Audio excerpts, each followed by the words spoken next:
Hi everyone, I'd like to share an update on my work in progress thesis, TetrisLab, exploring the differential effects of interrupting and distracting UI notifications on flow and performance. In today's busy, connected world, human attention is a precious commodity. We are living in an attention economy. This project explores the intersection of media multitasking and human-computer interaction, framed within the context of this attention economy. This time-lapse graph shows my research activity for my literature review. The white dots are research papers. The lilac dots are key discussion areas within the media multitasking literature, while the blue dots represent human-computer interaction topics. The lit review explores the impact of media multitasking on cognitive functions and flow state. It also delves into HCI, examining user interfaces and usability, focusing on how system feedback and UI notifications influence user behavior.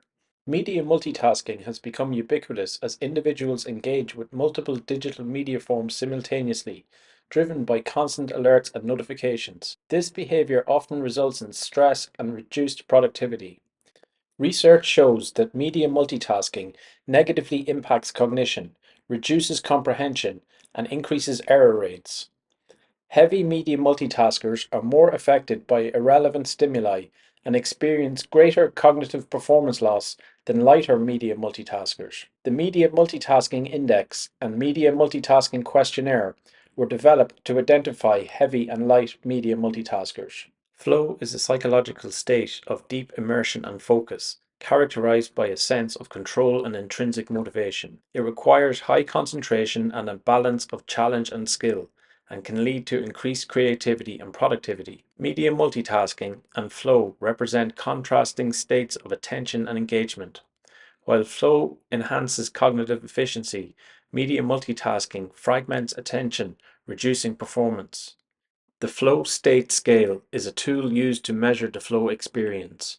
Digital disruptions can be viewed as a consequence of media multitasking activities. Such interference disrupts flow with both passive distractions and action requiring interruptions. Passive distractions involve a transient break in attention without active engagement, while action requiring interruptions temporarily suspend a primary task to address an interrupting task. Media mindfulness attempts to address the cognitive and productivity costs of digital distractions. It focuses on intention, attention, and action, countering technology's tendency to distract. Human-computer interaction focuses on designing and evaluating interactive systems for human use. It emphasizes usability and user-centered design and encompasses both interface and interaction design. The DIRA model can be used to study HCI by integrating devices, interaction techniques, representations, and assemblies. User interface notifications are cues that relay information outside the user's current focus and are categorized as active or passive.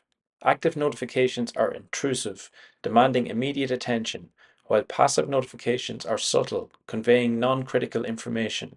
This artwork, Interactive Operator, Interactive Residue, captures a moment in the life of an operator navigating a digital battlefield while in a physical combat zone. The faceless figure represents the struggle to maintain focus amidst relentless interruptions. While this piece may serve as an extreme case study of media multitasking, the negative impacts on flow, performance, and digital well-being that it illustrates are commonplace. This research aims to apply media multitasking theory to explore how different types of notifications affect our ability to stay in flow state and perform tasks effectively. Research question 1 asks, do passive notifications impact performance on a primary task for light multitaskers and heavy multitaskers? Hypothesis 1 suggests a negative impact on performance for both LMM and HMM. Hypothesis 2 expects the negative impact on performance to be greater for the HMM group than the LMM group. Research question 2 asks, do passive notifications impact flow on a primary task for light multitaskers and heavy multitaskers? Hypothesis 3 suggests a negative impact on flow for both LMM and HMM, while Hypothesis 4 expects a greater negative impact for the HMM group. Research question 3 asks, do active notifications impact performance on a primary task for LMM and HMM? Hypothesis 5 suggests a negative impact on performance for both LMM and HMM, while Hypothesis 6 expects greater negative impact for the HMM group. Hypothesis 7 states that there will be a positive relationship between performance and the time the active notification is displayed for in both groups. And finally, research question 4 asks, do active notifications impact flow on a primary task for LMM and HMM? Hypothesis 8 expects a negative impact on flow for both LMM and HMM. Hypothesis 9 expects the impact on flow to be greater for the HMM group than the LMM group. This will be a quantitative study with a complex between groups design.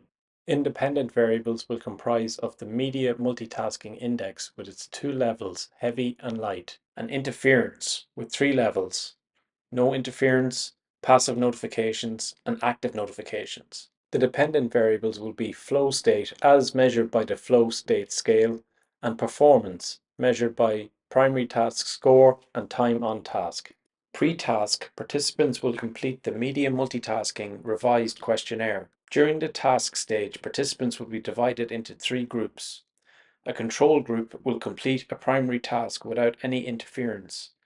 Intervention Group A will complete the primary task while receiving passive notifications, designed to be non-intrusive and do not require immediate action. Intervention Group B will complete the primary task while receiving active notifications, designed to be more engaging and requiring immediate attention or action. After the task, performance data will be collected from all participants. The flow state scale will be used to measure the participants' flow state during the task.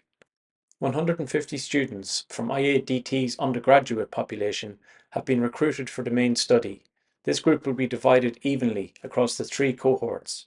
The task stage will use TetrisLab, a bespoke web application designed to present Tetris as a primary task, along with periodic passive and active UI notifications as interference. The control group will be asked to play Tetris as a primary task with no interference. Their score on the game and their time on task will be collected. In addition to the primary task, Intervention Group A will experience passive UI notifications. Their score on the game and their time on task will also be recorded. The passive UI notification will use Material UI's snack bar component and will be displayed at intervals of 10 seconds. It will be ephemeral, disappearing after 5 seconds, and non-blocking, meaning the participants can continue with their primary task.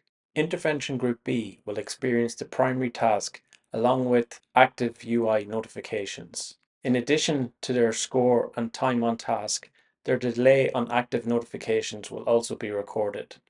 Active UI notifications will use Material UI's dialog component, which will be displayed at intervals of 10 seconds.